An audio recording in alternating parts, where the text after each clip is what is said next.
Advent Week 4, December 24th, 2020. Peace, a way of life. Luke 2, verses 1 through 14 and 15 through 20. Glory to God in the highest heaven, and on earth peace among those whom he favors. Luke 2:14. Peace is such a Christmas theme, isn't it? I've heard sermons on how you can have peace in your heart when you're doing Christmas shopping, when you're cooking Christmas dinner, when you have a house full of relatives you don't like. Peace in your heart. No doubt there are apps and breathing exercises for that. But it's not what the angels proclaim in this first Christmas cantata. Peace on earth. Luke 2:14. They're not talking about cardiac peace, but peace on earth.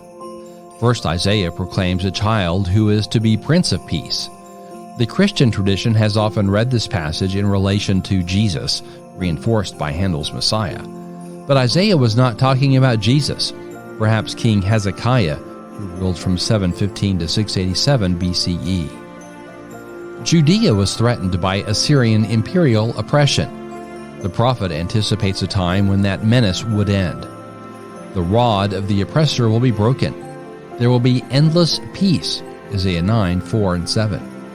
The vision is not just of the end of military threat, it's a vision of justice and righteousness, Isaiah 9:7. Peace in the biblical tradition is not the absence of stress, anxiety, war. It's not based on domination, military conquest, quests for greatness. Biblical peace concerns a society marked by just interaction among all people.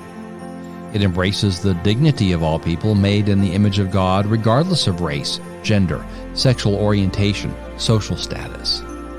It works for equal access for all people to the resources and opportunities necessary for good and satisfying life.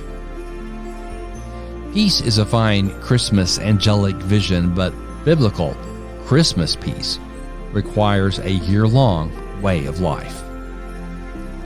Dr. Warren Carter, LaDonna Kramer Meinders Professor of New Testament.